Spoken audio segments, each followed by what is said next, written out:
दोस्तों नमस्कार। आप सभी का हमारे टेक्निकल क्लासेस में स्वागत है। और मैं आप लोगों के लिए बहुत ही इंपॉर्टेंट क्वेश्चन सारे लेके आया हूँ, जो आपके ऑल चैप्टर्स से क्वेश्चंस हैं। और ये आपके यूपी पीसीएल है, यूपीआरवी यूआरएल है और आईटीआई है, ईटीसी इत्यादि जितने भी टेक्निकल क्वेश्चंस हैं सारे पेपरों में जो आते हैं, काफ़ी क्वेश्चन इंपॉर्टेंट आप लोगों के लिए लेके आया हूँ। पहला क्वेश्चन है, ऊर्जा के नाभिकीकरणीय स्रोत में निम्नलिखित संसाधन सम्मिलित नहीं है। नंबर पहला है सौर ऊर्जा, नंबर बी है पवन ऊर्जा, नंबर सी है न्यूक्लियर ऊर्जा और नंबर डी है जैव पिंड गैस ऊर्जा। जल्दी दोस्तों आंसर दीजिए। कौन दोस्तों? जल्दी से दोस्तों आंसर दीजिए। इसका होगा आंसर सी। नेक्स्ट क्वेश्चन आपके स्क्रीन पे दोस्तों, केबल के इंसुलेशन के लिए निम्नलिखित में से किस सामग्री का प्रयोग किया जाता है? दोस्तों ये सारे क्वेश्चन सारे इंपॉर्टेंट, जल्दी से दोस्तों आंसर दीजिए आपने कमेंट बॉक्स में। उसके बाद देखिए आप कितने को सही जाते हैं। दोस्तों जल्दी से आंसर दीजिए कमेंट बॉक्स में। इसका आंसर क्या होगा? केबल के इंसुलेशन के लिए निम्नलिखित में से किस सामग्री का प्रयोग किया जाता है? PVC, polyvinyl chloride. ठीक है। नेक्स्ट क्वेश्चन आपके स्क्रीन पर दोस्तों, डीसी मशीनों में निम्नलिखित किस्म की वार्निंग का प्रयोग किया जाता है? केवल चढ़ाव वार्निंग का, केवल तरंग वार्निंग का, चढ़ाव तथा तरंग दोनों वार्निंग का, संकेंद्रीय वार्निंग का। जल्दी दोस्तों आंसर कमेंट बॉक्स में दीजिए। देखिए वार्निंग क्या होती है, जो वायरिंग की जाती है, जो वार्निंग की जाती है वो देखिए लैप वार्निंग और वेव वार्निंग दो प्रकार की होती है। तो मतलब कौन सी होती है? लैप और वेव दोनों प्रकार की वार्निंग होती है। तो कौन सा होगा आपका? सी आंसर होगा। नेक्स्ट क्वेश्चन आपकी स्क्रीन पे दोस्तों, कि लैप वार्निंग में समांतर पथों की संख्या होती है A equal to 2, A equal to P, A equal to 4, A equal to 1। जल्दी दोस्तों आंसर कमेंट बॉक्स में दीजिए। लैप वार्निंग पूछ रहा है आपको, अगर यहाँ पे वेव वार्निंग पूछा होता तो क्या होता, और लैप वार्निंग पूछा है तो क्या होगा? जल्दी दोस्तों आंसर दीजिए कमेंट बॉक्स में। उसके बाद देखिए अब कितने को सही जाते हैं। लैप का बताइए आप लोग, फिर वेव का मैं बताऊँगा। जल्दी दोस्तों बताइए। लैब का ही बताऊंगा, वेब का ही बताऊँ। पहले आप वेब का आंसर दीजिए। वेब वार्निंग में समांतर पथों की संख्या होती है। अब ए इक्वल टू पी, अगर यहाँ वेब होता तो यहाँ पे ए इक्वल टू या पी इक्वल टू हो जाता। ठीक है। कॉपर के तार का अर्थिंग प्रतिरोध लगभग होता है 1 ओम, 3 ओम, 0 ओम, 10 ओम। जल्दी दोस्तों आंसर कमेंट बॉक्स में दीजिए। दोस्तों कॉपर के तार का अर्थिंग प्रतिरोध लगभग होता है। जल्दी से दोस्तों आंसर दीजिए इसका। दोस्तों जल्दी से आंसर दीजिए कमेंट बॉक्स में। 1 ओम हो गया, 3 ओम हो गया, 0 होगा या आपका 10 ओम होगा? जल्दी दोस्तों आंसर दीजिए कमेंट बॉक्स में। सारे इंपॉर्टेंट क्वेश्चन आप लोगों के लिए। इसमें होगा 1 ओम। कॉपर के तार का अर्थिंग प्रतिरोध लगभग होता है 1 ओम। नंबर नेक्स्ट है, रूम हीटर का हीटिंग एलिमेंट निम्नलिखित का बना होता है। ये तो पता होना चाहिए, बहुत अच्छा क्वेश्चन है, मोस्ट इंपोर्टेंट क्वेश्चन है। नाइक्रोम का, टंगस्टन का, कॉपर का, आयरन का। जल्दी दोस्तों आंसर दीजिए कमेंट बॉक्स में। सारे मोस्ट इंपोर्टेंट क्वेश्चन है आप लोगों के लिए। जल्दी से आप चेक करिए, फिर उसके बाद आपका सही है आंसर या गलत है। सारे आईटीआई वाले बच्चों के लिए एग्जाम के लिए हैं ये सारे क्वेश्चन हैं। जो टेक्निकल सभी एग्जामों के लिए क्वेश्चन बनाए हुए हैं मैंने, सारे इंपॉर्टेंट क्वेश्चन हैं जो आए हुए हैं बार बार परीक्षाओं में। जल्दी दोस्तों आंसर दीजिए। नाइक्रोम का तार होता है रूम हीटर का एलिमेंट का प्रयोग के लिए बनाया जाता है। नेक्स्ट क्वेश्चन आपका है, ये जो आपका डायग्राम दिया हुआ है, सिंबल दिया रखा है, तो किसका सिंबल है? स्तर प्रेरक का, परिवर्तीय प्रेरक का, चौक कॉइल का, परिवर्ती प्रेरक कुंडली का। जल्दी दोस्तों आंसर दीजिए कमेंट बॉक्स में। दोस्तों आंसर दीजिए। इसका आंसर क्या होगा? स्तर प्रेरक का, परिवर्तीय प्रेरक का, चौक कॉइल का या प्रतिवर्ती प्रेरक कुंडली का। जल्दी दोस्तों आंसर दीजिए कमेंट बॉक्स में। इसका आंसर बताइए दोस्तों। सारे इंपोर्टेंट क्वेश्चन है आप लोगों की जो बार बार परीक्षा में पूछे गए हैं। इसका आंसर होगा आपका बी, परिवर्ती प्रेरक का। नेक्स्ट क्वेश्चन आपकी स्क्रीन पे दोस्तों, किसी ट्रांसफार्मर में अधिकतम दक्षता के लिए शर्त है। नंबर पहला है हिस्टैरिसीस हानि इक्वल टू बम्पर धारा हानि है। नंबर बी है कॉपर हानि इक्वल टू लौ हानि। नंबर सी है कॉपर हानि इक्वल टू लौ हानि। नंबर डी है संपूर्ण हानि इक्वल टू कॉपर हानि। जल्दी दोस्तों आंसर दीजिए कमेंट बॉक्स में। आपके 4 ऑप्शन दे रखे हैं, इनमें से कौन सा होगा किसी ट्रांसफार्मर में अधिकतम दक्षता के लिए शर्त है? जल्दी दोस्तों अगर आप लोगों को हिंदी में समझ नहीं आता तो इंग्लिश में आप देख लीजिए, उससे आपका क्लियर हो जाएगा। जल्दी दोस्तों इसका होगा सी, कॉपर हानि इक्वल टू लौ हानि। अगर कॉपर जितनी होंगी उतनी आपकी लौ हानि होंगी।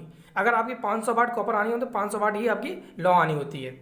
उस लॉजिक गेट का क्या नाम है जिसके सभी इनपुट उच्च होने पर आउटपुट उच्च होता है? और गेट का, एंड गेट, नॉट गेट या और गेट? उस लॉजिक गेट का क्या नाम है जिसके सभी इनपुट उच्च होते हैं पर आउटपुट उच्च होता है? देखिए, आउटपुट उच्च वही होगा जहाँ गुणा होगा।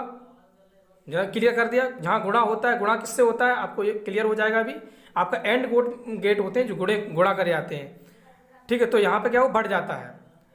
ट्रांसफार्मर में ट्रांसफार्मर ऑयल का कार्य है इंसुलेशन और कूलिंग देना, बिजली गिरने के विरुद्ध सुरक्षा देना, शॉर्ट सर्किट के विरुद्ध सुरक्षा प्रदान करना, गतिमान अंगों को लुब्रिकेट करना। जल्दी से दोस्तों आंसर दीजिए कमेंट बॉक्स में। अच्छे क्वेश्चन है सारे, आप लोगों के मोस्ट इंपोर्टेंट क्वेश्चन हैं और मैंने इसमें काफ़ी क्वेश्चन कवर किए हुए हैं जो इंपोर्टेंट क्वेश्चन है, जो बार बार क्वेश्चन पूछे जाते हैं।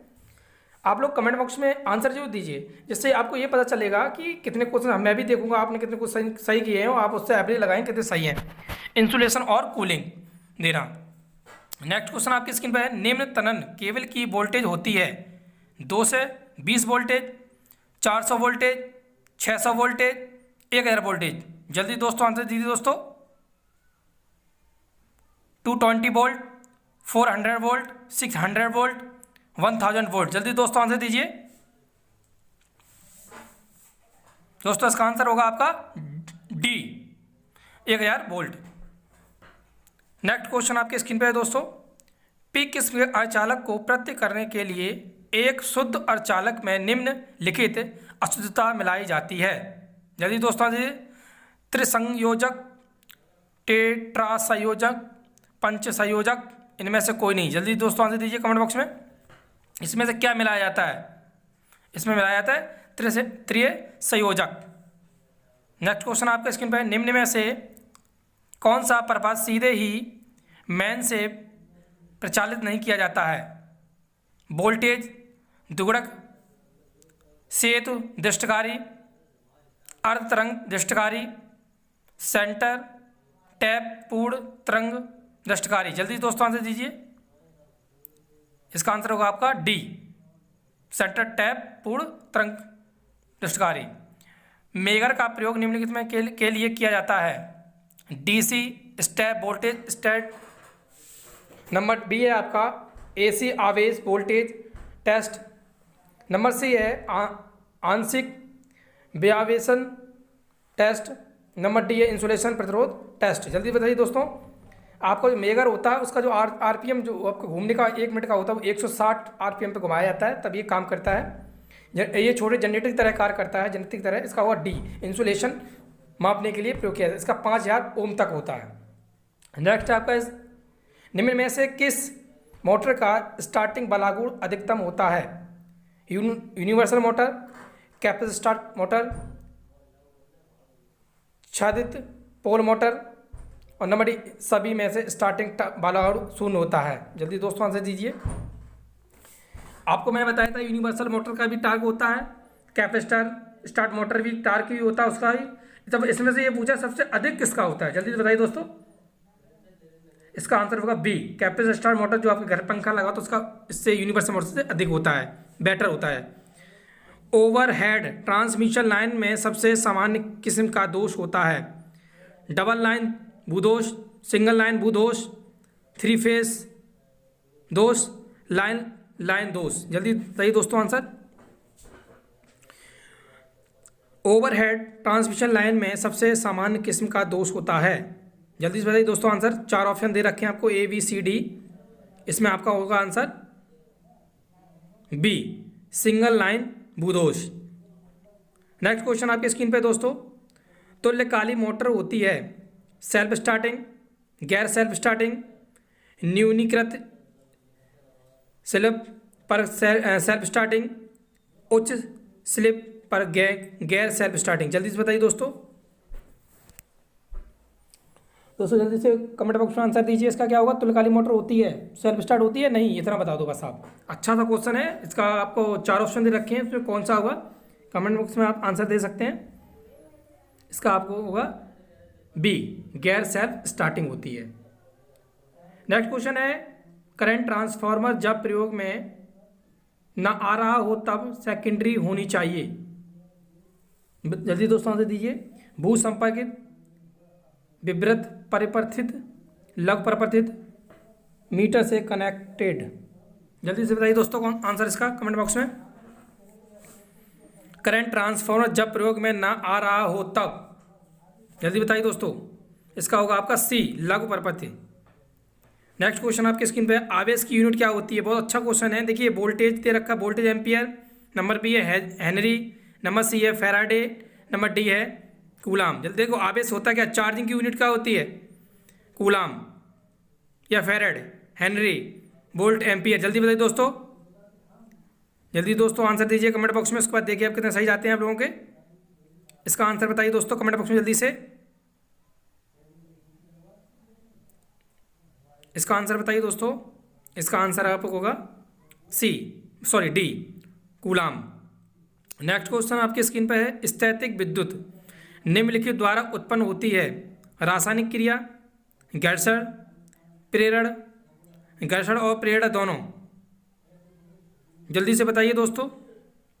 रासायनिक क्रिया, नंबर बी है घर्षण, नंबर सी है प्रेरण, नंबर डी है घर्षण और प्रेरण। जल्दी बताइए दोस्तों, दोनों इनमें से बताइए कौन सा होगा दोस्तों।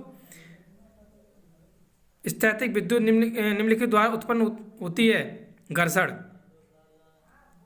नेक्स्ट क्वेश्चन आपका स्क्रीन पर है, लेड एसिड बैटरी की एक सेल द्वारा सप्लाई की गई वोल्टेज लगभग होगी? लेड एसिड बैटरी की एक सेल द्वारा सप्लाई की गई वोल्टेज लगभग होती है 0.5 वोल्ट, 1.11 वोल्ट, 1.6 वोल्ट, 2 वोल्ट। जल्दी बताइए दोस्तों। लेड एसिड बैटरी, इसका आंसर कमेंट बॉक्स में दीजिए दोस्तों आप। इसका आंसर होगा आपका डी, 2 वोल्ट। नेक्स्ट क्वेश्चन आपकी स्क्रीन पे है, प्रेरक की यूनिट होती है? ओम, मीहो, फैराड, हेनरी।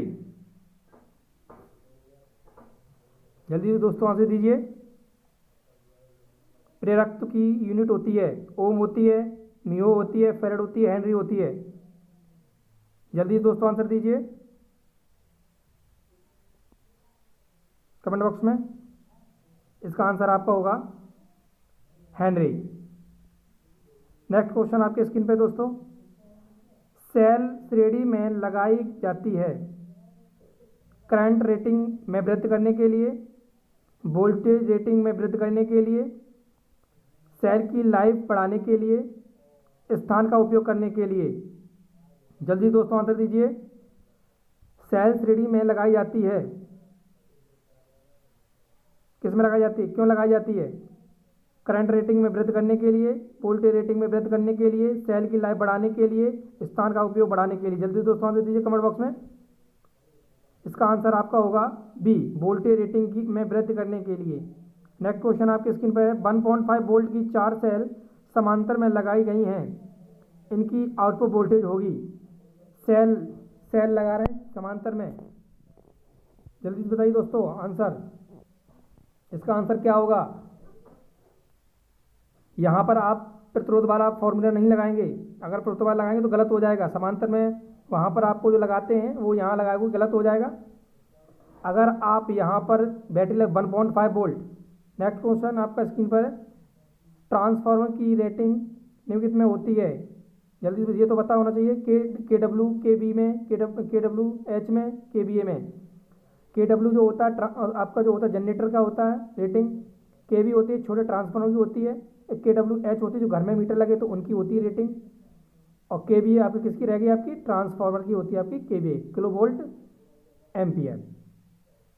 नेक्स्ट क्वेश्चन आपके स्क्रीन पर दोस्तों, तुल्यकालिक मोटर की बनावट निम्नलिखित के लिए समान होती है? जल्दी बताइए। डीसी संयुक्त पद मोटर, स्लिप रिंग प्रेरक motor, DC shunt generator, alternator.